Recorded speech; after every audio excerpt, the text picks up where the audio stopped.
Hello and welcome to another Demon 212 Wii Ware review. Today I'm going to be taking a look at Castlevania The Adventure Rebirth, which if you've never played it before, it's basically a remake of the first Game Boy original Game Boy, not Game Boy Advance or anything, so it's not Circle of the Moon or whatever it was called. It's the first Game Boy Castlevania The Adventure, and it's just been remade for a new generation. And I might as well start by saying that Castlevania is my favourite franchise of all time. I love them to death. I even kind of like the 3D ones, which so many hate. And Konami are one of my all-time favourite devs. Yeah, I don't like this. I really don't. And I'll explain why very soon. Basically, options, you can change lives and difficulty level. You can also put classic mode on after you unlock it. Classic mode though is, well, it just stops you from moving mid-air while you jump, and it limits the items you can have. So instead of having things like holy water and that, you're just down to crosses and axes. But anyway, the reason I don't like it is it's far too easy. The Rebirth series has had a lot of flack for being easy, but with Contra and Gradius, it's a style of game that even though they are always nightmarishly hard and the Rebirths made them easier, it was still kind of fun to play through them, and I did enjoy it on, well, I enjoyed Contra on co-op, and I just did kind of enjoy playing Gradius for the level that you'd never got before. But this, they've just made it even easier. It's probably the easiest of the Rebirth games, and Castlevania to me has always been about gameplay that is so mind-numbingly hard you'll hit your head off a wall repeatedly because it's just so insanely hard. And it gets to the point that when you finally do beat something after struggling on it for weeks, that it feels so great it's unbelievable. With this, you're not going to have that problem because it is just stupidly easy. It really is insanely easy. The fact that I've already mentioned that you can move mid-air is one thing that kind of makes it a bit easier.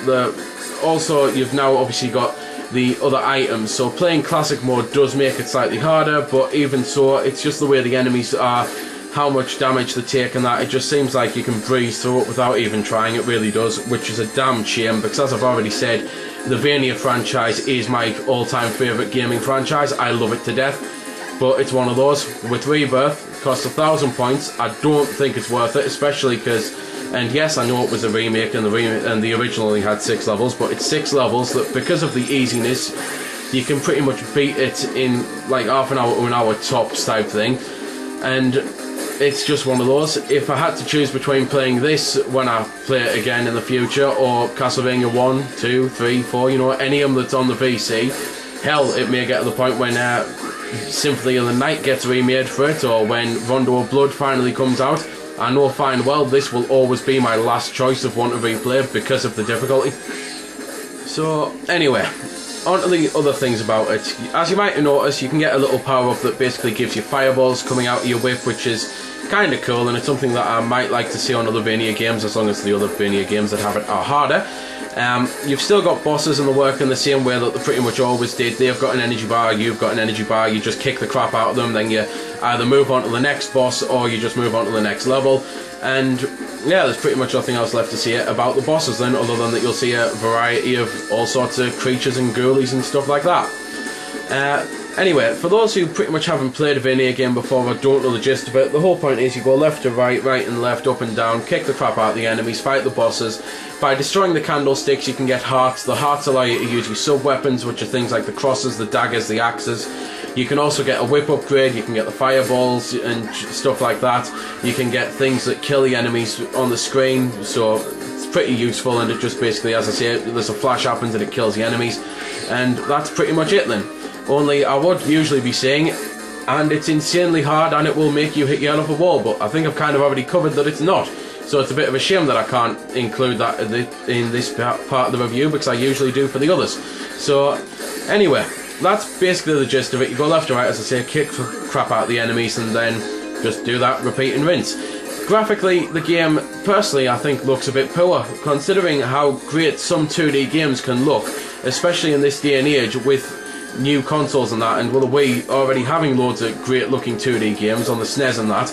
It is a bit of a shame that it personally looks a bit fuzzy and a bit naff. I think they could have done a much better job, especially seeing as they've actually remade it from scratch. They must have had to, because let's face it, the Game Boy original was in, like, well, I don't want to say black and white, because it was mainly green and black, but to go from green and black to full colour, and it just looks a bit naff.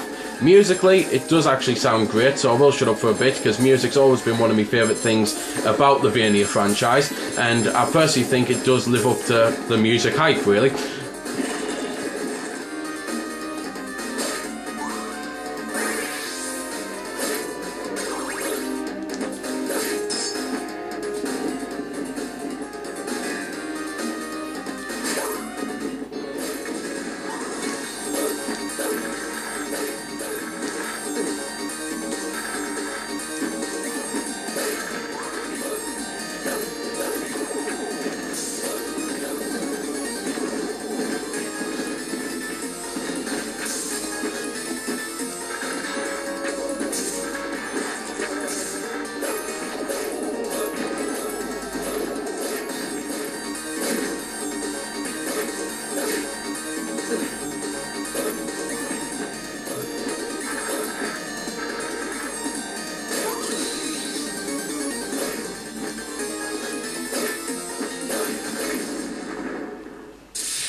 So anyway, that was a bit of the music then, and the first main boss, because the bat was just basically a sub-boss. The other thing to mention in the bottom right corner is basically a timer, and if the time runs out then you die, but again, it's one of those where you really are going to be struggling for time, if you get my meaning, because it's one of them that again is that easy that I severely doubt you'll need extra time or anything. So yeah. Nothing really left to mention about the game in all honesty, because it is just your standard left to right, kick the crap out of the enemies, and then go on to the next level, do it all again until you beat the game. It still is kind of fun, and if you've never been very good at the games, then now's the perfect time to try and get into them. And if you are an absolute diehard fan, then I suppose it's probably worth it to play through it once, because it's one of those, I'm glad I've kind of went through it once, but other than that, I don't think I'll ever go through it a second time. So yeah, that's pretty much everything there is to say then. So there we go then, that's been the review. I hope you've enjoyed it, or at least found it helpful. You might have noticed I didn't score the game. Well, that's because it's a matter of personal opinion, and yours may very well differ from my own. I'm just here to show you a bit about the game. If you like it or not, well, that's up to you. If you don't like it, or you do like it, feel free to comment. Also, if I haven't answered any of your questions that you may have had, I might have forgot something, or it might just be something obscure. Again, feel free to comment, ask, always willing to help out. Otherwise, if you don't like commenting on YouTube, head over to www.vc-forums.com, where you can chat with me and a bunch of other lads who love the VC, the Wii Ware, and hell, even a lot of other systems. We cater to pretty much everything.